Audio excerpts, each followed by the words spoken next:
erros e falhas, um eventual erro policial sempre haverá. A polícia não é perfeita, assim como políticos não são perfeitos e seres humanos não são perfeitos. Seria um efeito colateral? A questão é se você já vive o efeito colateral, que viver na mão do crime.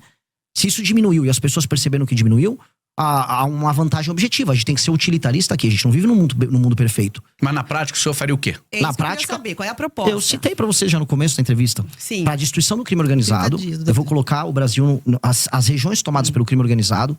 Isso inclui desde portos, áreas de fronteira, a longo prazo. a favelas. A longo prazo, já no curto prazo também. A gente tem que passar alterações nas leis penais, aumentando as penas, de maneira muito objetiva. E nas leis de execução penal, a gente tem que acabar com artifícios como a progressão, a saidinha, para que a pessoa cumpra a pena dela. Porque o que a gente precisa fazer é alterar o sistema de incentivos que nós temos para que o bandido continue cometendo crime. O que está demonstrado? É quase aquele princípio Pareto. Poucos bandidos cometem a maior parte dos crimes. Eles são sempre reincidentes. A gente tem que combater a reincidência. Então, se a gente aumenta a pena muito e evita a progressão, aquela pessoa que comete um crime, ela na prática ela vai ficar mais tempo na cadeia e ela, antes de tudo, vai ter medo de cometer esse crime para não passar a vida inteira dela lá.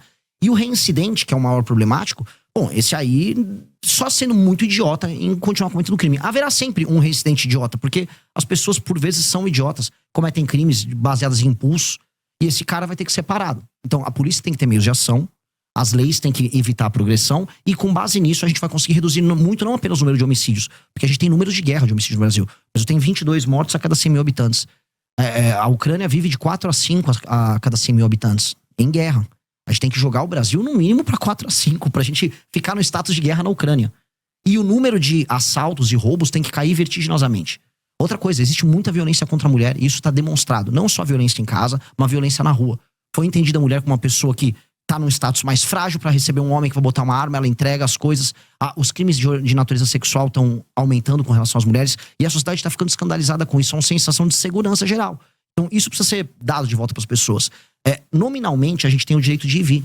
Agora, eu duvido que minha irmã sinta que ela tem o direito de ir e vir na sociedade brasileira. O direito de ir e vir de uma mulher brasileira, ele é mitigado, ele é reduzido. O direito de vir uma pessoa que só quer andar com o celular dela no meio da rua e trabalhar, porque isso aqui é um instrumento de trabalho e não um objeto de luxo, também tá dirimido. Então, eu tenho que dar à pessoa de volta os direitos fundamentais. Isso é um direito de garantia fundamental. E, em grande medida, é isso que o Bukele ele garantiu para as pessoas de El Salvador. Por que ele teve uma votação tão alta? De maneira muito clara. Porque as pessoas sentiram que elas recuperaram direitos fundamentais. O direito de ir e vir faz parte do princípio da liberdade. A liberdade de vir, a liberdade de expressão. E ela foi entregue para essas pessoas. E isso, para as pessoas dão um valor muito grande. Então, o brasileiro precisa ser devolvido o seu direito de ir e vir. Agora, como é que o senhor pretende, por exemplo, combater o feminicídio que o senhor está citando aí, que tem uma natureza de crime de dentro de casa, da pessoa próxima, de um marido, de um ex-marido, de um namorado?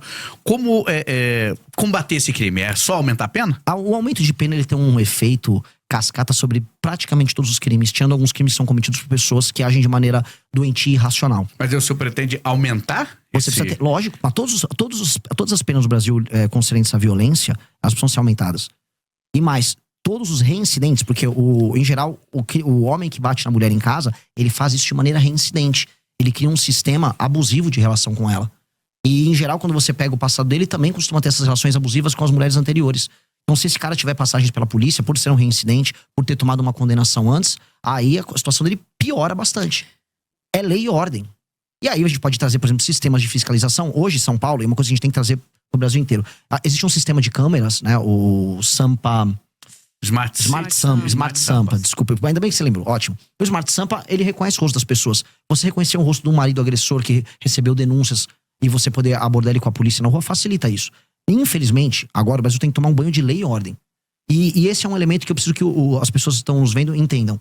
Primeiro começa com lei e ordem. Você não institui uma disciplina que vira cultura apenas educando. Primeiro você tem que ter uma norma, a norma vem com uma sanção.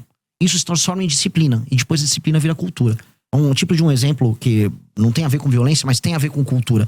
Há uma cidade que eu visitei no Rio Grande do Norte chamada Acari. Lá durante o Império, veio um decreto lá na prefeitura de Acari e avisou, olha, se você não varrer e não cuidar, não deixar limpa a fachada da sua casa, você vai tomar uma multa. Tô falando do século XIX, período imperial. As pessoas tinham medo da multa, aquilo se tornou um costume, do costume virou uma cultura, da cultura virou orgulho. A cidade é um brinco até hoje. Singapura era assim, uma cidade de pescadores destruída, um local muito pobre com brigas étnicas entre religiões diferentes e matrizes étnicas diferentes. Veio uma liderança, essa liderança estabeleceu lei e ordem de maneira muito intensa. Da lei e ordem veio a cultura, e da cultura veio uma grande nação. A gente vai ter que começar A meu ver, com lei e ordem. Precisa ser com lei e ordem. Candidato.